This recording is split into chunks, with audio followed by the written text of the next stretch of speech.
Para los laboratorios que vamos a desarrollar, vamos a usar la última versión de sistema operativo desarrollada por Microsoft.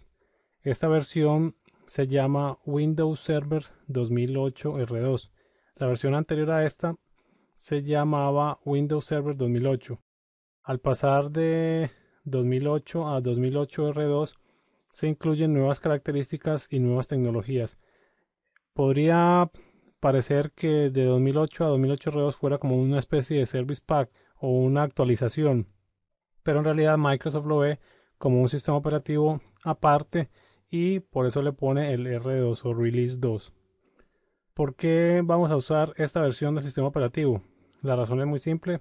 Básicamente esta es la última versión que hay en el mercado.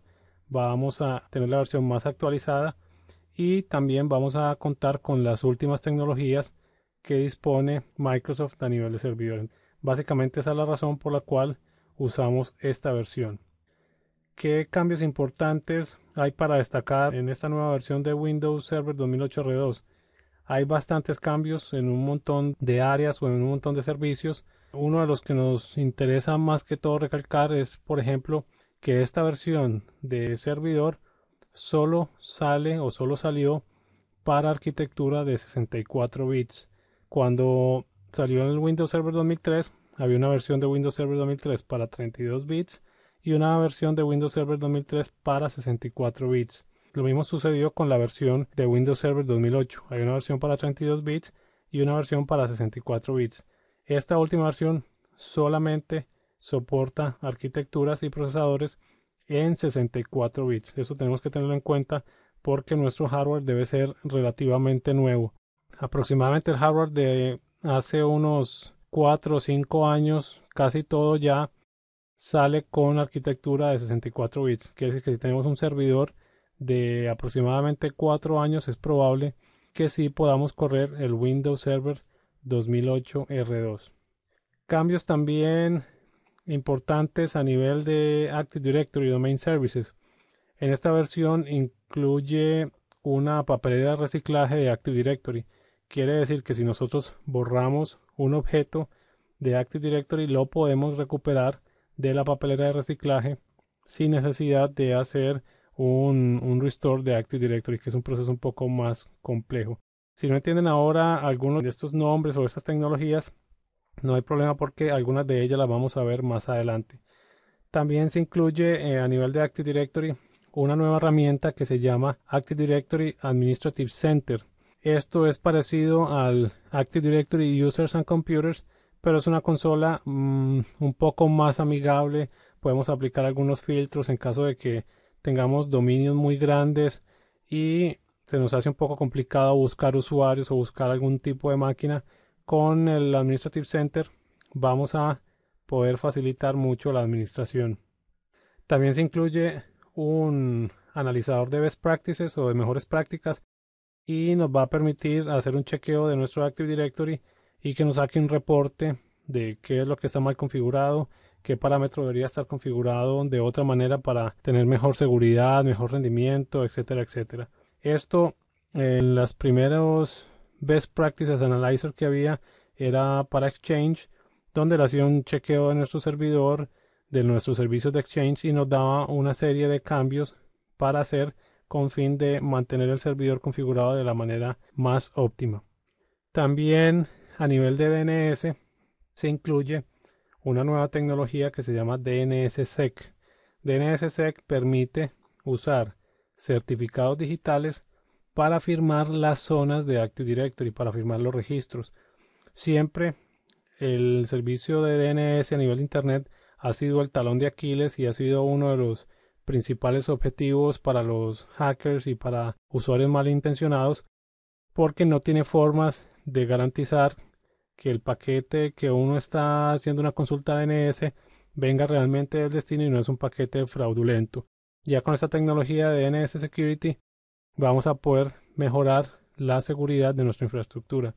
También otra nueva característica que es un poco más avanzada es que tiene una tecnología que se llama DNS Socket Pool. DNS Socket Pool lo que permite es que cuando el servidor de DNS hace una consulta hacia Internet, el puerto de origen lo usa un puerto de origen aleatorio. En versiones anteriores, cuando el servidor hacía una consulta, siempre usaba el mismo puerto de origen. ¿Qué pasaba? Alguien que estaba fuera de la red podía hacer un paquete falso y hacerle una consulta a nuestro servidor, y cuando el servidor iba a preguntar a Internet, él respondía los paquetes haciendo falsa el origen de la respuesta, y el servidor tomaba ese paquete como que fuera una respuesta válida porque él sabía en qué puerto lo mandó y desde qué servidor lo debe recibir. Y la persona podía meter en nuestra caché del servidor de DNS registros inválidos, haciendo que nuestros servidores dieran la IP falsa a otros usuarios que se querían conectar, por ejemplo, a sitios de bancos, a sitios específicos, y estos usuarios podían obtener nuestras contraseñas a nivel de metiéndole basura en el caché del DNS. Entonces ya eso se arregla usando paquetes de origen aleatorios. Ya es muy difícil que el usuario sepa desde qué paquete va a salir la consulta. También a nivel de Group Policy tenemos nuevos CMLETs o comandos de PowerShell por medio del cual podemos administrar prácticamente toda la parte de Group Policies usando scripting o usando la consola de comandos de PowerShell. También podemos ejecutar o agregar en las políticas, en los Logon Script y en los Startup Script, podemos agregar scripts de PowerShell, con lo cual podemos también automatizar mucho la administración de las máquinas y de los usuarios. También tenemos una nueva tecnología muy interesante que se llama Group Policy Preferences. Son preferencias de políticas de grupo. Cuando nosotros usamos Group Policies, lo que estamos diciendo es, este parámetro es así y el usuario no lo puede cambiar. Con el Group Policy Preferences lo que estamos haciendo es diciendo, esto es recomendable que esté así, pero el usuario lo va a poder cambiar, y nos permite agregar cosas que antes no podíamos administrar. Eso también vamos a ver un laboratorio específicamente de esto, de Group Policy Preferences, donde podemos asignar mapeos a los usuarios, donde podemos cambiar opciones del Internet Explorer y un montón de cosas que a nivel de Group Policies no podemos administrar de esta manera. También se agrega una nueva forma de trabajar las políticas y se llama Started Group Policy Objects. Estos son archivos de plantillas de políticas que nosotros podemos importar en nuestro Active Directory y ya vienen preconfigurados con los parámetros recomendables para un entorno seguro. Entonces hay varios templates que nosotros podemos aplicar a nuestro dominio y los podemos afinar. No tenemos que crear la política de cero, sino que podemos basarnos en esos templates, aplicarlos a nuestro dominio y modificarlos. Esto nos va a ahorrar mucho trabajo. Vamos a tener un entorno bastante seguro y sin necesidad de conocer mucho cada aspecto de la política que se está configurando.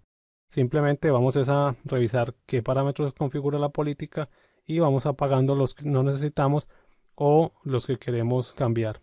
También se agregan un montón de políticas nuevas, tanto para las máquinas con Windows Vista como para Windows 7. Esto es una actualización donde podemos manejar perfiles de, por ejemplo, podemos configurar la parte de la batería, que las portátiles se pongan en standby después de tan cierto tiempo que no las están usando. Por ejemplo, en empresas que tienen muchas máquinas y los usuarios salen a almorzar, pues se pueden poner todas las máquinas en standby y eso le va a ahorrar en la cuenta de servicios a la empresa porque todas esas máquinas ya no consumen tanta energía. Todo eso lo vamos a poder ver con las nuevas políticas que hay en Windows Server 2008 R2. También tenemos Hyper-V, en Hyper-V, que es la plataforma de virtualización de Microsoft.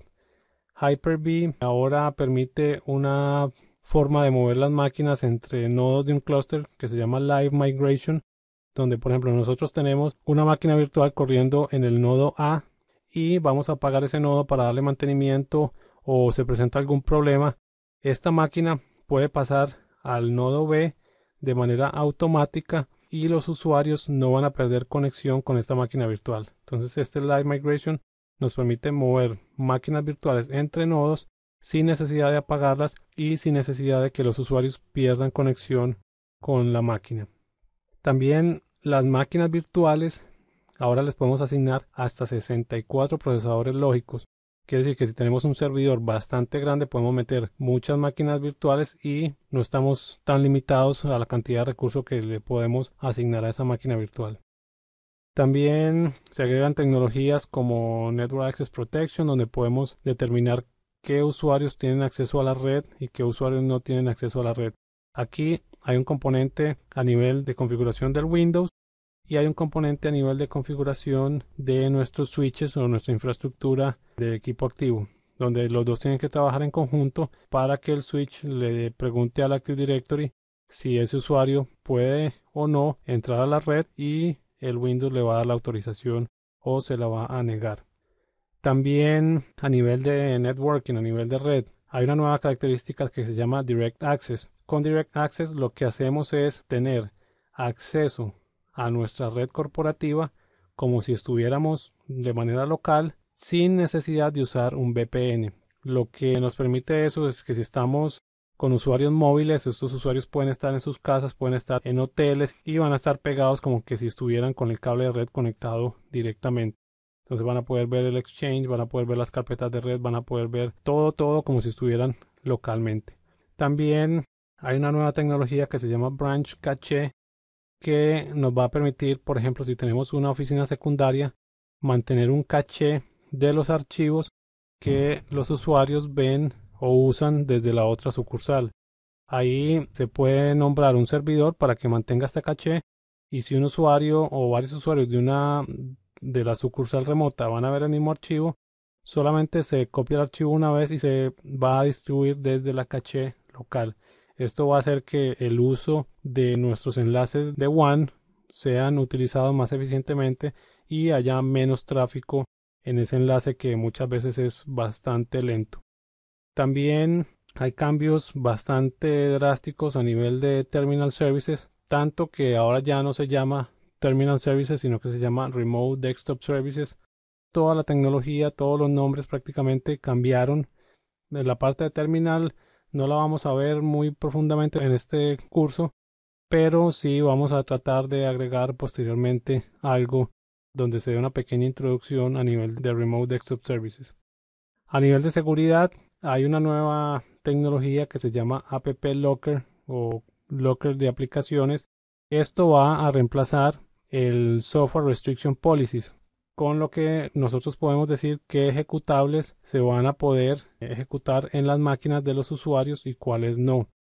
Este App Locker solo funciona con clientes que tengan Windows 7, nada más no se puede aplicar con otras versiones. También hay una nueva forma de instalar el Windows Server que se llama Server Core.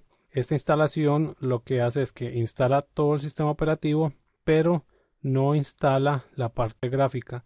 Lo que vamos a tener es cuando prendemos el servidor, vamos a tener una pantalla como un DOS, de donde vamos de ahí a administrar nuestro servidor.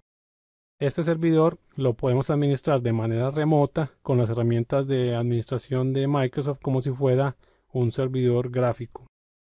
¿Cuál es la idea de este Server Core? Server Core lo que va a permitir es, cuando nosotros instalamos el servidor, como no se instala la parte gráfica, la mayoría de los parches que libera Microsoft son para corregir errores o vulnerabilidades del entorno gráfico, casi un 80% de los parches. Quiere decir que ese servidor, al no tener nada de la parte gráfica, no se le va a tener que actualizar, va a ser un servidor más seguro, menos vulnerable a problemas de seguridad y lo podemos administrar perfectamente de manera remota. Eso sería la forma de instalar o el Windows que se llama Server Core.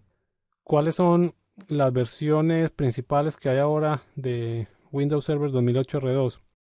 Hay una nueva versión que se llama Windows Server 2008 R2 Foundation. Esta versión sale al mercado básicamente para competir con las versiones de Linux.